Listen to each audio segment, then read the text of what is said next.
Students, वाक़फ़ियत आमा का हमारा चैप्टर ख़त्म हो चुका है। एक क्वेश्चन है जो मैं आपको सेंड करूँगी और उसके साथ हमने जो है इसके अहम निकात करने हैं। आपने इन सबको अंडरलाइन कर लेना और इसके नीचे जो है एमसीक्यूज़ लिखने हैं, क्योंकि ये एमसीक्यूज़ के लिए बहुत इंपॉर्टेंट पॉइंट्स हैं। पुराने वक्तों में इंसान पत्थर, लकड़ी और जानवरों की हड्डियों से औजार बनाता था। ठीक है, ये हम पढ़ चुके हैं सारे पॉइंट्स, बस इसको हमने डिस्कस करना है थोड़ा सा। पुराने ज़माने में के कुछ औजार आज भी इस्तेमाल हो रहे हैं और मैंने आपको बताया था कि कौन कौन से औजार जो पहले भी इस्तेमाल होते थे और आज भी इस्तेमाल होते हैं, जैसे हथौड़ी है, कुल्हाड़ा वगैरह। औजार और सादा मशीनें हमारे काम को आसान बनाती हैं। सादा मशीन की 6 इकसाम हैं, आपने पीछे पढ़ी हैं कि 6 इकसाम कौन कौन सी हैं। खींचना और धकेलना एक कुव्वत है। कुव्वत से किसी चीज़ की शक्ल, जगह और रफ्तार को तब्दील किया जा सकता है। ठीक है, आपको पता है कि किसी भी चीज़ को डी शेप किया जा सकता है, जैसे मैंने आपको बताया था शेप देना या डी शेप करना, वो भी कुव्वत से होता है। किसी चीज़ की जगह को चेंज करने से, हम स्विंग को जो है वो पुश करते हैं तो वो अपनी जगह को चेंज करने लग जाती है। फिर किसी की रफ्तार को भी हम चेंज कर सकते हैं। किसी भी चीज़ को, किसी चीज़ की हरकत का इन्हिसार उस पर लगाई जाने वाली कुव्वत पर होता है। ठीक है, कोई भी चीज़ जितना मूव कर रही है ना, जितनी हम उस पर ताकत लगाएंगे वो उतना ही ज़्यादा उसके ऊपर मूव करेगी। तो सारा इन्हिसार यानी जो सारा डिपेंड करता है वो कुव्वत के ऊपर डिपेंड करता है। उसके बाद हमारे पास है दुरुस्त दुरुस्त जवाब का इंतखाब करें।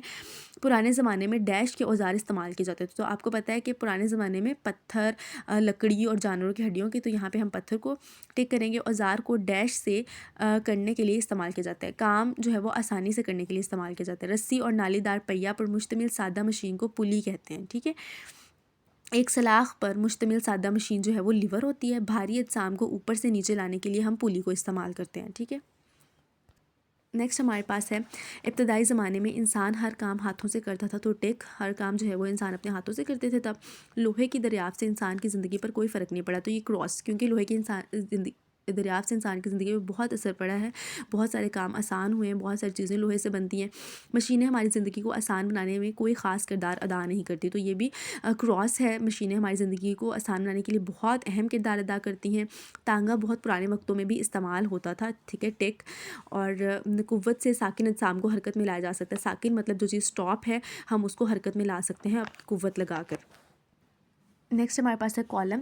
तो आपको पता है जो लिवर है, लिवर की खासियत ये होती है कि वो इंसानी बाजू की तरह एक पॉइंट के गिर्द रोटेट करता है। जैसे हमारी एल्बो होती है और हमारी बाजू जो है वो उसके गिर्द रोटेट कर सकती है। उसके बाद हमारे पास स्क्रू है। स्क्रू आपको पता है कि किस तरीके से हमने बताया था कि वो स्पायरल होता है और बोतल का ढक्कन भी वैसे ही होता है स्पायरल, उसको भी ऐसे ही ओपन करते हैं। उसके बाद जो फाना है, फाना किसी भी चीज़ को चीरने के लिए, तोड़ने के लिए इस्तेमाल होता है और कुल्हाड़ा भी वैसे ही होता है। ठीक है, उसके बाद ढलवान सतह मतलब जो स्लाइड टाइप होती है। ठीक है, फिसलन सीढ़ी, उसके साथ मैच कर देंगे पहिया और एक्सल।